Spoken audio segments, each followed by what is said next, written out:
تقدر تتمضمض دلوقتي. شكرا. يعني خلاص مفيش تنظيف تاني؟ خلاص، ثواني بس عشان نعمل لك حشو مؤقت. افتح بقك من فضلك. اهو. ايوه كده خلاص. ميعادنا الاسبوع الجاي زي النهارده. زي النهارده؟ ده كتير قوي.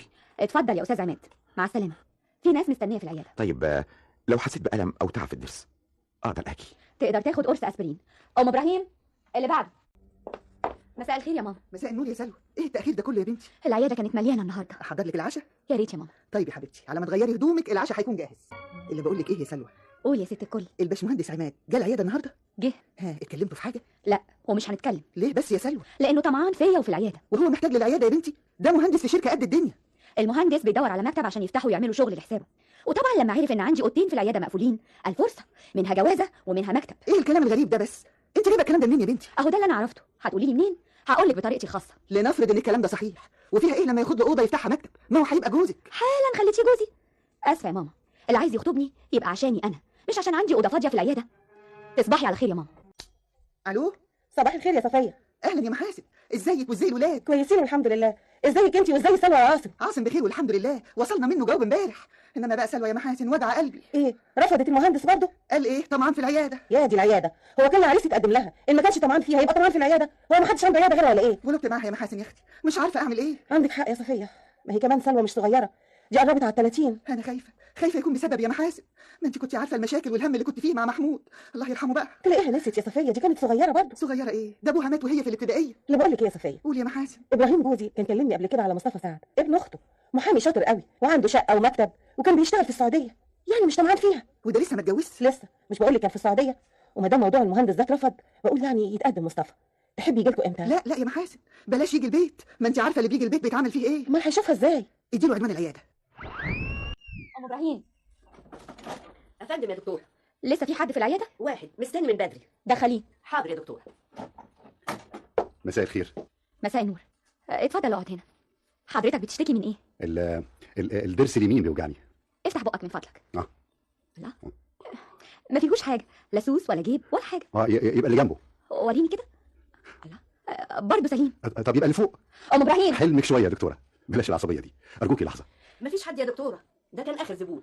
اتفضل يا استاذ من فضلك، مع السلامه. من فضلك انت اديني من وقتك 5 دقائق. حضرتك عايز ايه؟ عايز اكلمك في موضوع شخصي.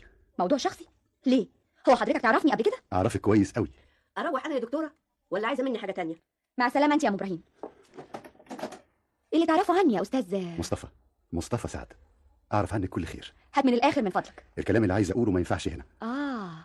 ايه رايك بقى في مكان هادي على البحر، او نتمشى شويه على الكورنيش، تحكي لي اللي انت عايزه. والله يا ريت. يا ريت ايه يا استاذ مصطفى؟ انت فاكرني عيله صغيره ولا بنت طايشه؟ انا ما اقصدش حاجه من اللي في دماغك خالص. من فضلك، الوقت اتاخر وانا عايزه اقفل العياده واروح. طب الميعاد التاني امتى؟ لا تاني ولا تالت، تقدر حضرتك تروح لدكتور غيري. مع السلامه يا استاذ.